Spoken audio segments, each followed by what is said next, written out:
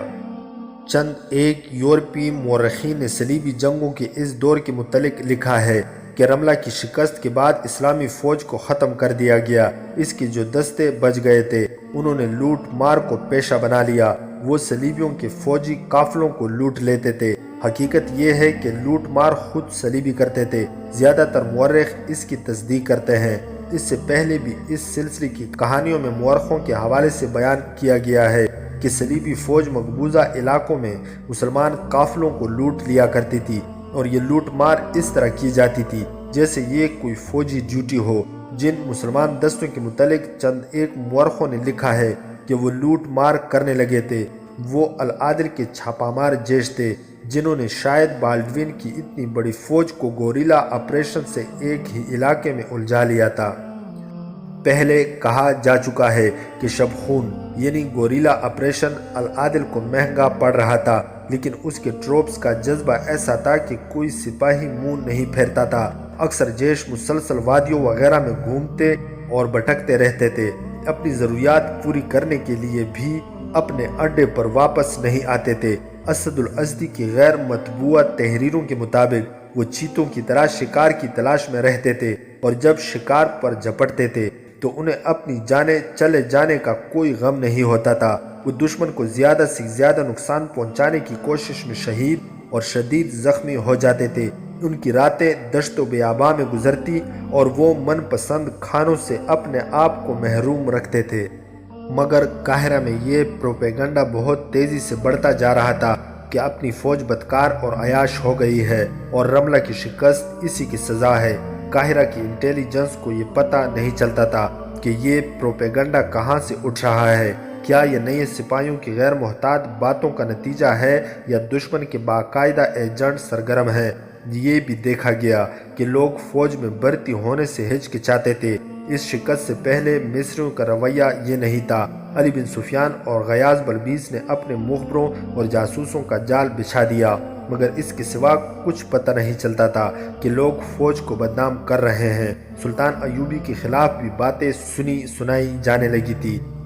وہ سیاریش سفید پوش جو 2 بیٹیوں کے ساتھ ایک گاؤں میں ٹہرا تھا، وہیں کا ہو کے رہ گیا۔ گاؤں والوں نے اسے ایک مکان دے دیا تھا۔ اس نے کھلی محفل میں بیٹھنے اور باتیں کرنے سے پرہیز شروع کر دیا تھا کہ اسے مصریوں کے جاسوسوں سے خطرہ تھا۔ یہ کہہ کر کہ اسے مصریوں کے گناہ معاف کرانے کے لیے 3 ماہ کا چلہ کرنا ہے، وہ اب مکان سے باہر تھوڑی سی دیر کے لیے نکلتا، خاموش رہتا، حاضرین کو ہاتھ لہرا کر سلام کرتا اور اندر چلا جاتا تھا۔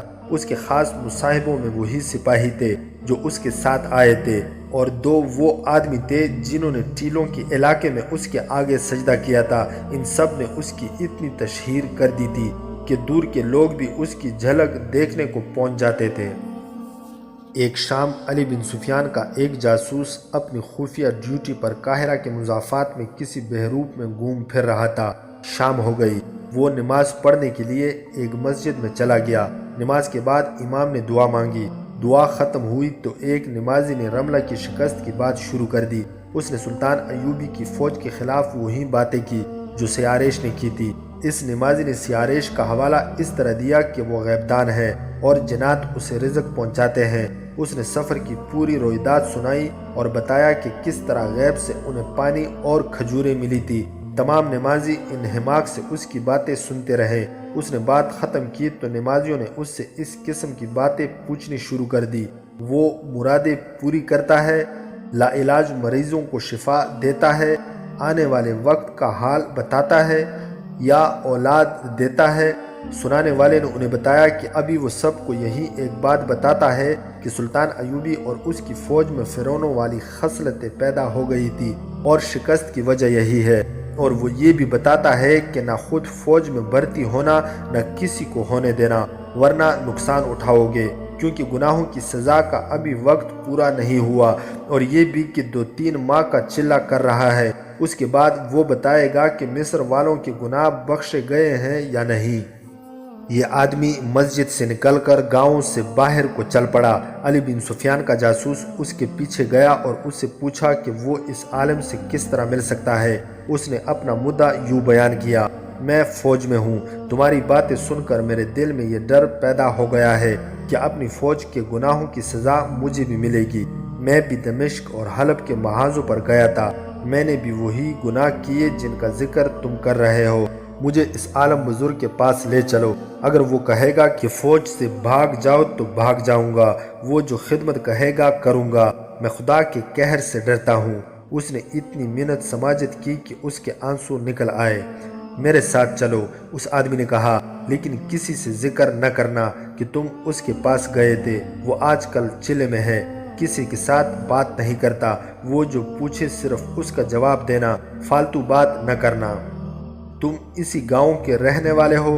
جاسوس نے پوچھا۔ تم نے بتایا تھا کہ تم رملہ کے محاذ سے آئے ہوئے سپاہی ہو، اس لیے تو میں قرآن پر ہاتھ رکھ کر کہہ سکتا ہوں کہ یہ بزرگ خدا کے مصاحبوں میں سے ہے۔ سپاہی نے کہا، میں نے میدان جنگ کا قہر دیکھا ہے اور میں نے سفر کا قہر بھی دیکھا ہے، لیکن اس بزرگ نے ریگزار کو گلزار بنا دیا تھا۔ میں اب فوج میں واپس نہیں جا رہا۔ گاؤں دور نہیں تھا، وہ باتیں کرتے کرتے پہنچ گئے۔ رات گہری ہو چکی تھی۔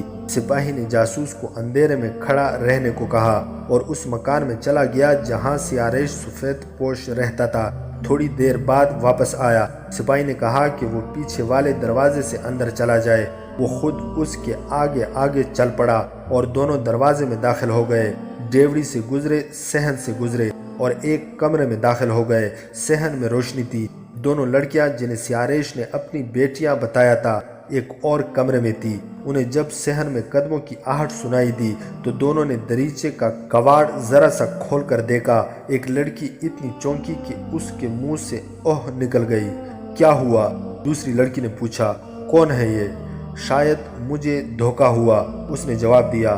میں نے اس شخص کو پہلے کہیں دیکھا ہے، اور وہ گہری سوچ میں کھو گئی۔ داستان ایمان فروشوں کی اگلی قسط آپ لوگ ہماری نیکسٹ ویڈیو میں ملاحظہ کر سکتے ہیں۔ مزید حقیقی اور تاریخی واقعات کے لیے اس چینل کو سبسکرائب کرنا نہ بھولیے گا۔